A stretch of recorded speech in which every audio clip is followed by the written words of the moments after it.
বন্ধুরা, শুভ বিবাহ ধারাবাহিকের আজকের পর্বে দেখানো হয়েছে তেজ ঘুম থেকে উঠেই দেখে তার জামা কাপড় চেঞ্জ। তেজ সুধাকে বলে, এই যে শুনুন, আমার জামা কাপড় কে চেঞ্জ করিয়ে দিয়েছে? সুধা বলে, এই ঘরে কি আপনি অন্য কাউকে দেখতে পাচ্ছেন? তেজ বলে, তার মানে আপনি আপনি এটা কি করে করতে পারলেন? হ্যাঁ, একজন পরপুরুষের জামা কাপড় খুললেন? আপনার কি একটুও বিবেকে বাঁধলো না? সুধা বলে, আমি যা করেছি মানবিকতার খাতিরেই করেছি। আপনার জামা কাপড় ভিজে গিয়েছিল, ঠান্ডা লাগলে আপনি অসুস্থ হয়ে পড়তেন, সেজন্যই করেছি। তেজ বলে, তাই বলে আপনি আমার জামা কাপড় চেঞ্জ করিয়ে দেবেন? সুধা বলে, আমি অন্যদিকে ফিরিয়েছিলাম, আর তাছাড়াও আমি যেটা করেছি সেটা না হয় মানবিকতার খাতিরেই করেছি, আর আপনি যেটা করেছেন সেটা ছি ছি ছি ছি, কি করে পারলেন বলুন তো? একজন পরস্ত্রীর সাথে কি করে এমনটা করতে পারলেন? তেজ বলে, আমি আমি কি করেছি? আমি কিচ্ছু করিনি। সুধা বলে, আপনি যে কি করেছেন সেটা আমি মুখেও আনতে পারবো না। তেজ বলে, দেখুন আপনি মিথ্যে কথা বলছেন। সুধা বলে, আমি মিথ্যে কথা বলছি? আমি মিথ্যে কথা বলছি? আপনার তখনও কোনো হুঁশ ছিল না? আপনি বুঝতে পারেননি আপনি কি করছিলেন? তেজ বলে, দেখুন আমি যদি কোনো কিছু করেও থাকি তো সেটা নেশার ঘরে করেছি, আমার সত্যিই হুঁশ ছিল না, সেজন্য করেছি। আর আপনি যেটা করেছেন সেটা জেনে বুঝে করেছেন, অন্যায় করেছেন। সুধা বলে, আমি তো আপনাকে বললাম আমি আমার মুখ অন্যদিকে ফিরিয়ে রেখেছিলাম, আর তাছাড়াও আপনাকে দেখতে আমার বয়েই গেছে। এই বলে সুধা ওখান থেকে যেতে চাইলেই তেজ পিছন থেকে সুধার হাত টেনে ধরে। তেজ সুধাকে নিজের কাছে টেনে নেয়। তখনই ঘরের দরজায় এসে দাঁড়ায় প্রীতম। প্রীতম আসতেই তেজ আর সুধা আলাদা হয়ে যায়, তারা নিজেদের সামলে নেয়। সুধা প্রীতমকে ঘরে আসতে বলে। তেজ বলে, না উনি ঘরে আসবেন না। সুধা বলে, মানে? তেজ বলে, মানে এইটা আমার বেডরুম, আর আমি আমার বেডরুমে যাকে তাকে অ্যালাউ করব না। প্রীতম বলে, সেই তো, আর তাছাড়া কারো অনুমতি ছাড়া অন্য কারোর বেডরুমে হয়ে ঢুকে যাওয়া ঠিক না।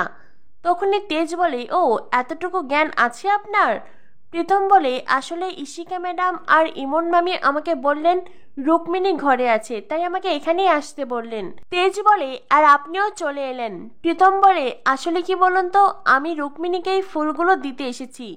তখনই তেজ প্রীতমের হাতের দিকে তাকায়। প্রীতম বলে, কাল রুক্মিণী এত বড় একটা লড়াইয়ে জিতেছে, তাই তো ওকে কংগ্রাচুলেশনস জানাতে এসেছি।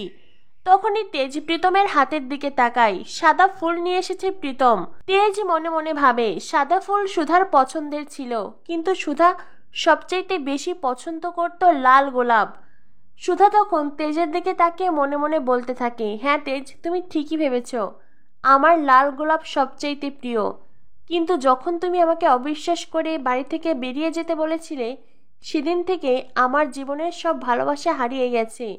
আর তারপরে এই 5 বছর আমার পছন্দও বদলে গেছে তেজ।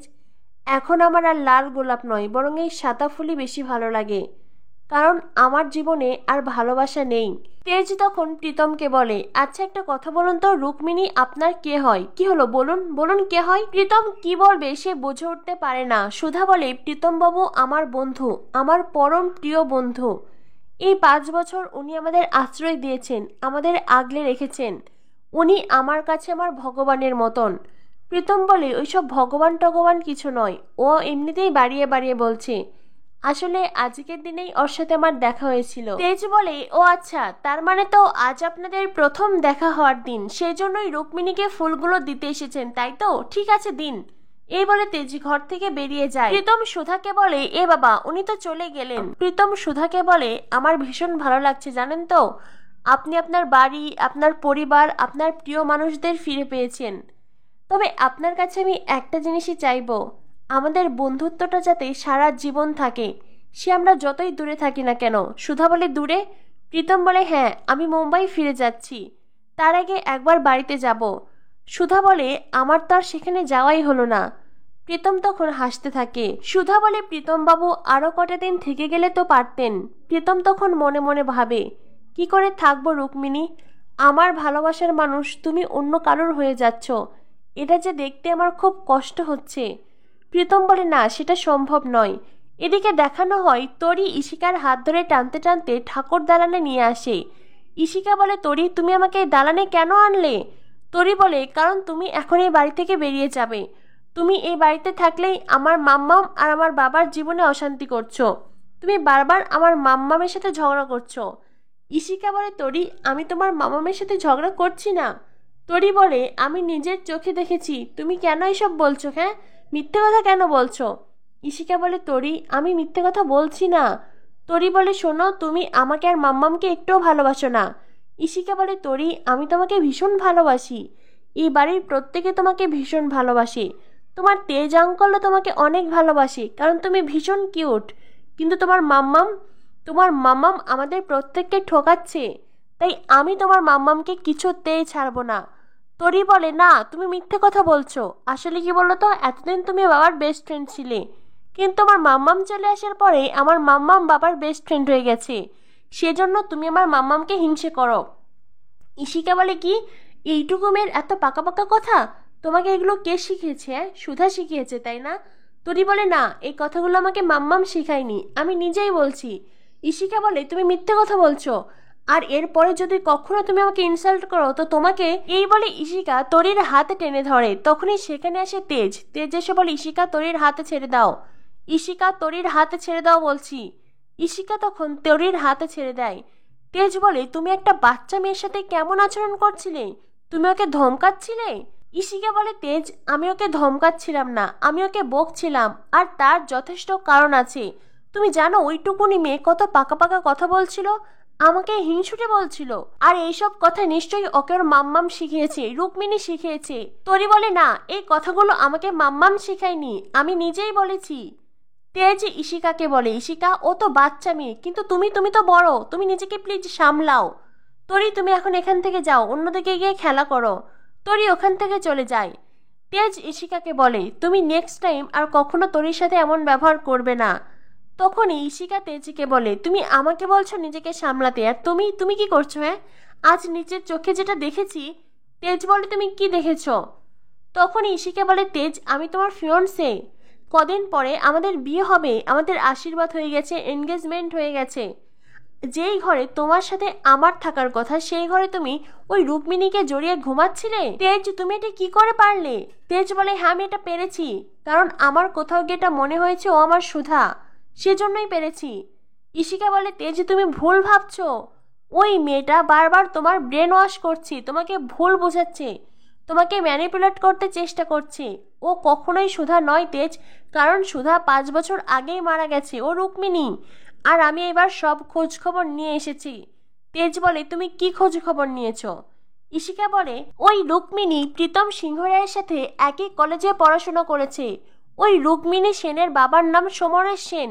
এতগুলো তথ্য, তুমিই বলো এই সব কিছু কি মিথ্যে? ওই রুক্মিণী সেন তোমাদের এই সম্পত্তি টাকা পয়সার লোভে নিজেকে বারবার সুধা প্রমাণ করতে চাইছে।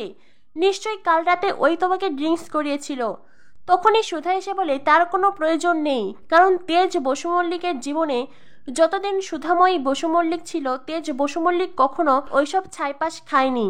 বরং যখন সুধাময়ী তেজ বসু মল্লিকের জীবন থেকে চলে গেছে, তারপরেই উনি ওইসব ছাইপাশ খাওয়া শুরু করেছেন। তো ইশিকা, এতদিন আপনি তেজ বসু মল্লিক ওইসব ছাইপাশ খাওয়া থেকে সরাতে পারেননি কেন? হ্যাঁ, কেন বাধা দেননি? নাকি আপনিও চেয়েছিলেন তেজ বসু মল্লিক ওইসবই খাক? ইশিকা বলে, তুমি আমাকে এইসব প্রশ্ন করছো, তুমি কতটুকু জানো আমার সম্পর্কে? আমি তেজকে ওইসব খাওয়ার থেকে নিষেধ করেছি, বারবার করেছি।